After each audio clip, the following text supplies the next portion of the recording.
Mga kagugma, good morning. So natay pagtagad mga kagugma no, tagaan to ning reaction usa ka video sa pastor. So si Maria dili inahan sa Dios.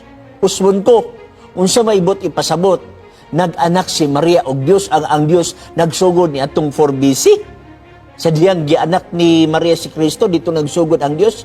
Remember, wa pa mataw si Maria, diha na ang Dios. So ang gianak ni Maria, dili ang Dios. Ang gianak ni Maria, si Kristo sa pagkatao niya. Pero ang pagka-Diyos ni Kristo, wala niyang gianak, kay wala pa siya diha sa panahon nga si Kristo na anak. Atong masabtan mga kagugma. Ang atong nasabtan mga kagugma nga nagtuo siya nga kung wala si Birhen Maria, walay Dios.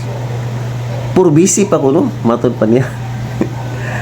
So, di na to siya mabasol kung inana ang iyang explanation tungod kay ina naman ang iyang understanding nga nagtuo siya nga kung wala si Birhen Maria wala Diyos, dili man na mao ang doktrina sa Katoliko.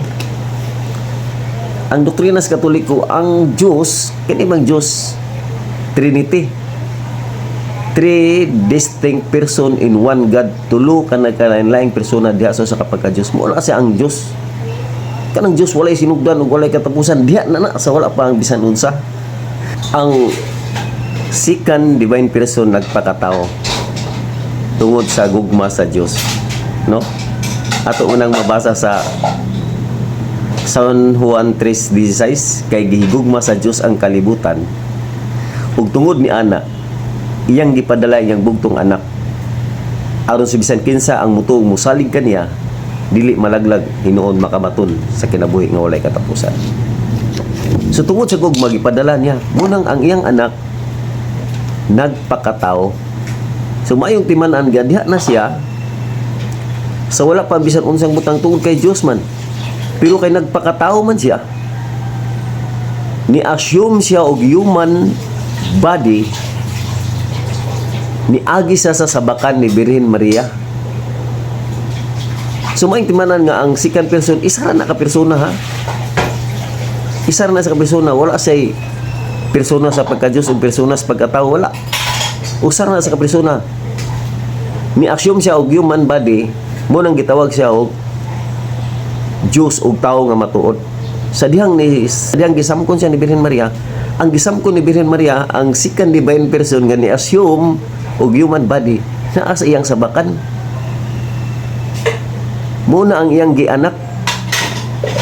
Pag anak niya, siyempre, kay Diyos man to, gianak niya ang second divine person nga matuod nga Diyos ug matuod nga tao.